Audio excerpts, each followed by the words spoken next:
سيد المرسلين وعلى آله وصحابه أجمعين বাংলাদেশ জামাত ইসলামীর কেন্দ্র ঘোষিত কর্মসূচির অংশ হিসেবে আজ 10 অক্টোবর ঢাকা মহানগরী জামাতের উদ্যোগে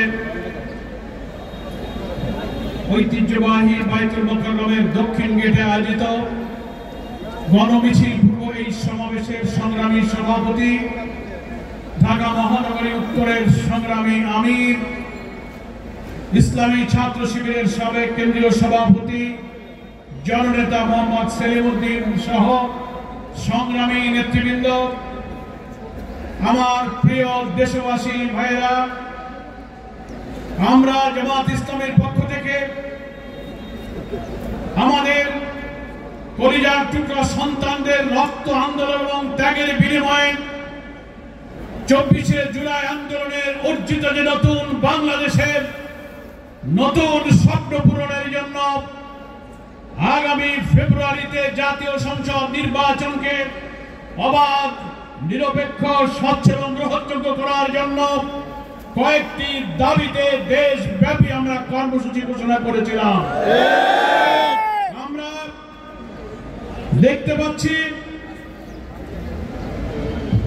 সুষ্ঠু এবং নিরপেক্ষ নির্বাচনের লক্ষ্যে সকল রাজনৈতিক দল, জাতীয় ঐক্যমত্য কমিশন এবং সরকারের পক্ষ থেকে সে প্রচেষ্টা অব্যাহত আছে, কিন্তু কখনো কখনো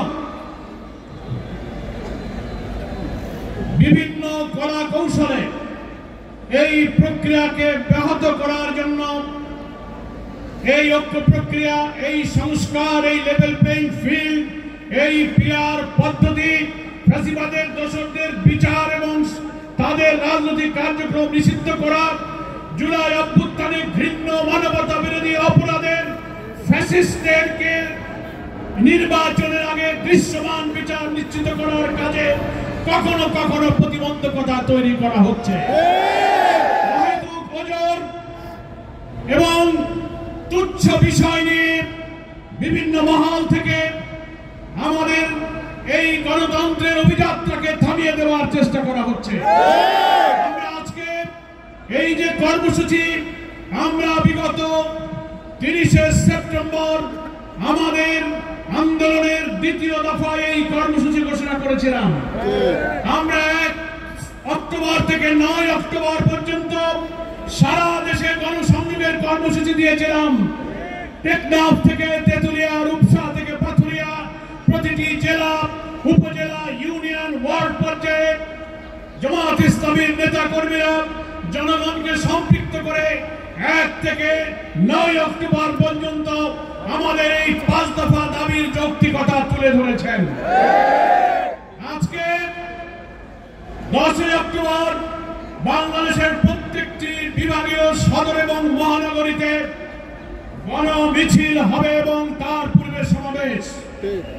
আগামী 12 তারিখ বাংলাদেশের সকল জেলা পর্যায়ে বিক্ষোভ মিছিল সহকারে জেলা প্রশাসকের কার্যালয়ে মাননীয় প্রধান উপদেষ্টা বরাবর স্মারকলিপি পেশ করার কর্মসূচি রয়েছে।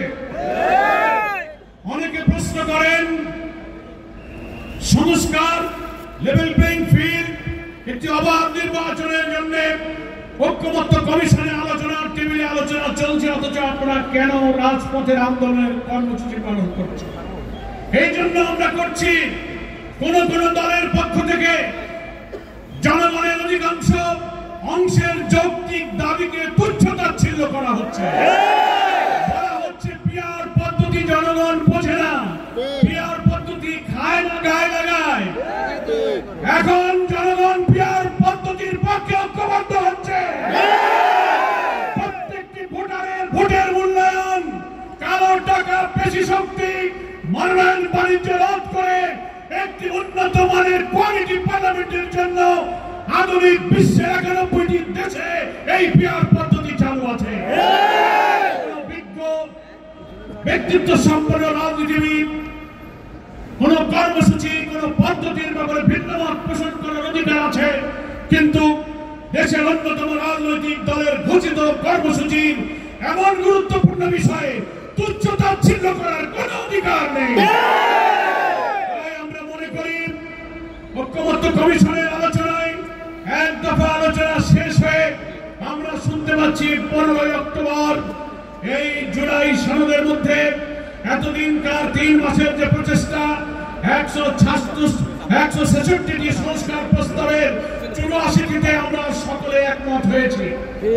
আমরা প্রায় 19টি প্রস্তাবের সাংবিধানিক রাজনৈতিক গুরুত্বপূর্ণ কিছুতে ভিন্নমত সত্ত্বেও কিছু ছাড় দিয়ে কিছু স্যাক্রিফাইস কম্প্রোমাইজ করে এটি জাতীয় ঐক্য তৈরি করে অনেক রক্তের বিনিময়ে অর্জিত এই নির্বাচনের সম্পূর্ণকে আমরা সফল করতে চাই।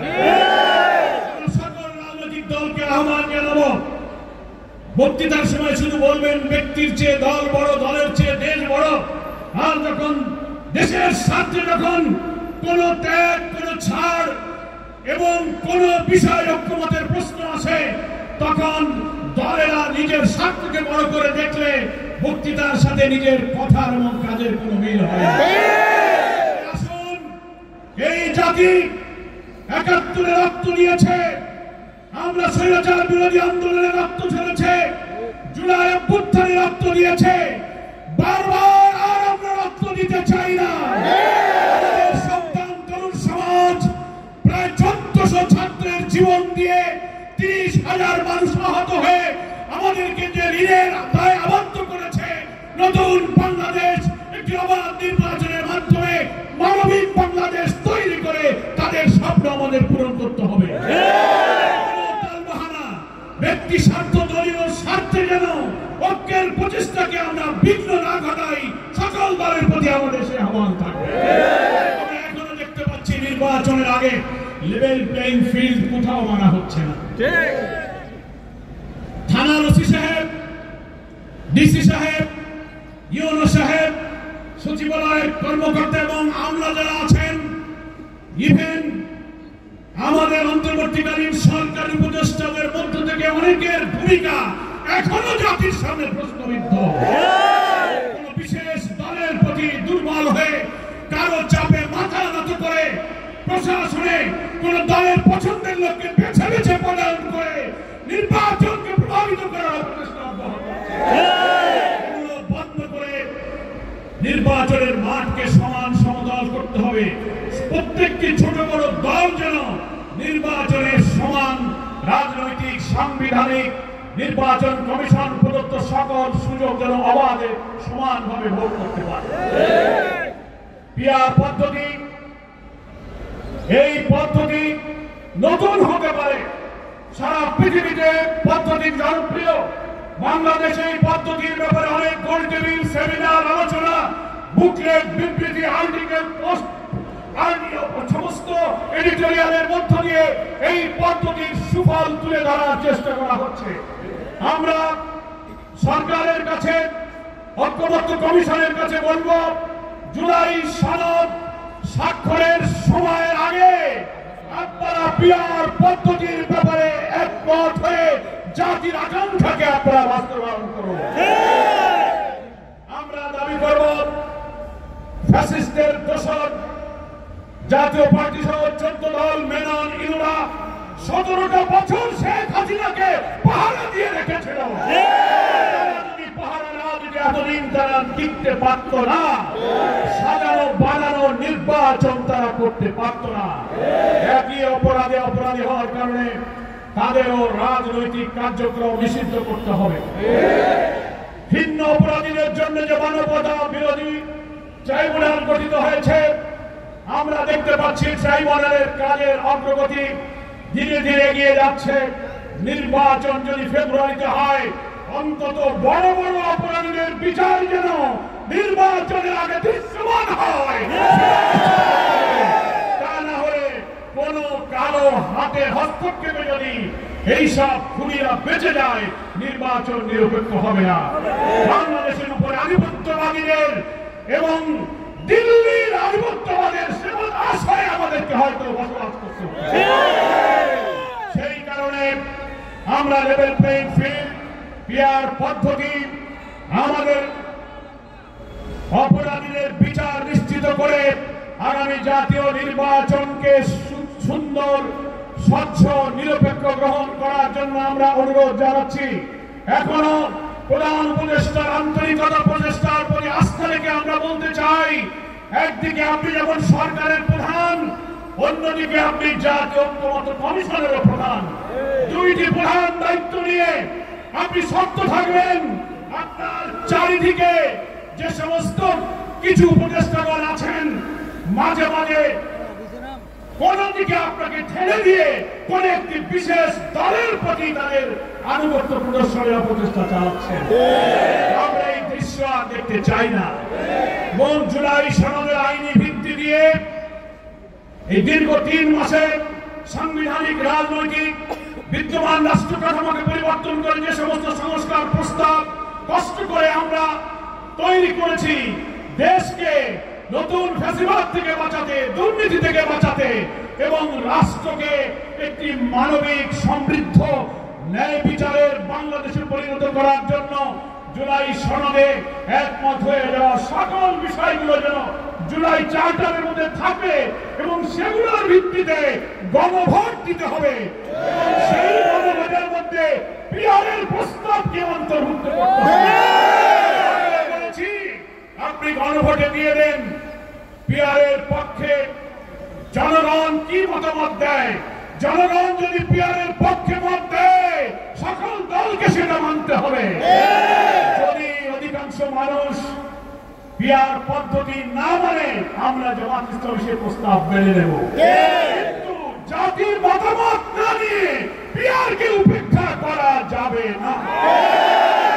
জুলাই সনদ তৈরি হচ্ছে ঐক্যমত্য কমিশনের দীর্ঘ আলোচনার পরে যেসব সংস্কার প্রস্তাব সবাই একমত হয়েছে, সেগুলোই তো জুলাই চার্টারে অন্তর্ভুক্ত হবে এবং সেটার ভিত্তিতেই একটা গণভোট, একটা রেফারেন্ডাম হবে। তাহলেই লিগ্যাল এক্সপার্টরা বলেছেন জুলাই সনদের আইনি ভিত্তি তখন রচিত হবে। একদিকে একটি জুলাই সনদ বাস্তবায়ন আদেশ, তারপর হচ্ছে একটি গণভোট বা রেফারেন্ডাম এবং সেই জুলাই সনদ বাস্তবায়ন আদেশ জারি করার আগে তার মধ্যে গণভোটের বিধানটাও আমাদেরকে এই পিআর প্রস্তাব ঢুকিয়ে গণভোটের সিদ্ধান্ত গ্রহণ করতে হবে।